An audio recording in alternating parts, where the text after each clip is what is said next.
부영이 뜻대로 되지 않자 다음 목표는 롯데그룹이었습니다. 최순실 씨가 롯데로부터 70억 원을 뜯어내기로 결심한 뒤 이를 안종범 전 수석을 통해 실행에 옮겼습니다. 안종범과 최순실 씨 모두 검찰 수사에서 대통령과의 공모를 인정했습니다. 김강민 기자가 보도합니다.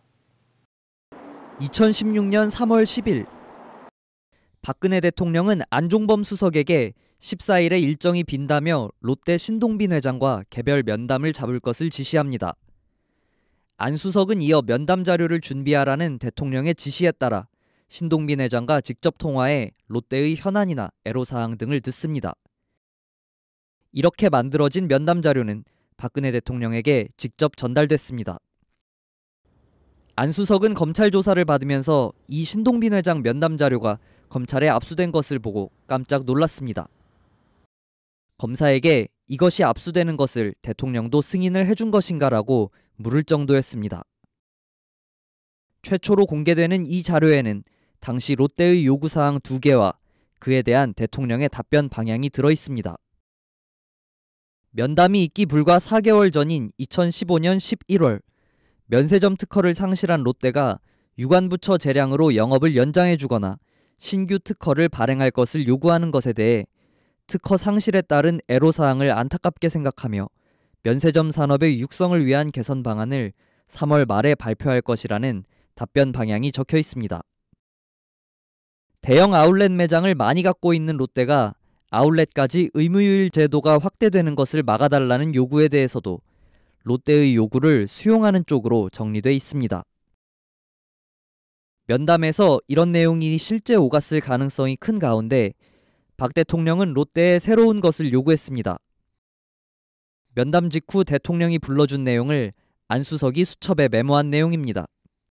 민간재단인 K스포츠에 체육 인재 양성을 명목으로 75억 원을 투자하라고 요구했다는 겁니다.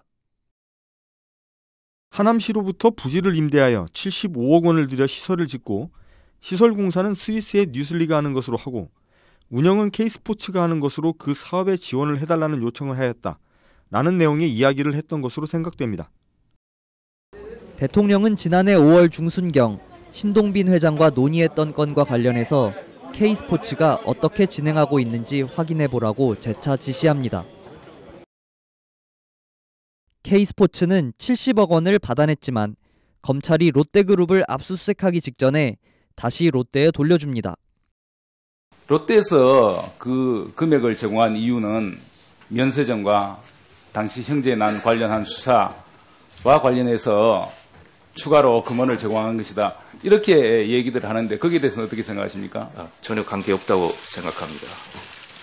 대통령이 직접 돌려주라고 했다는 것이 안 수석의 진술입니다. 대통령의 협조라는 명목의 지시를 받고 어쩔 수 없이 비자발적으로 낸 돈이기 때문에 대통령과 피의자가 돌려주라고 한 거 아닌가요? 예, 맞습니다. 대통령이 조금만 더 일찍 결심을 하셨다면 돈이 입금되지 않았을 텐데 아쉽습니다. K스포츠 재단을 실질적으로 장악하고 있던 최순실 씨는 검찰 조사에서 정호성 비서관을 통해 대통령에게 K스포츠 재단 사업을 부탁한 것을 시인했습니다. 제가 그 전에 정호성 비서관을 통해 K스포츠 재단의 5대 거점 사업에 관한 이야기를 해놓았기 때문에 대통령이 롯데나 다른 회사들에 제안을 한 것으로 알고 있습니다. 안종범 전 수석과 최순실 씨가 박 대통령과의 공모 사실을 사실상 시인한 만큼 롯데 70억 원은 대통령 탄핵 심판에 큰 영향을 미칠 것으로 보입니다. 뉴스타파 김강민입니다.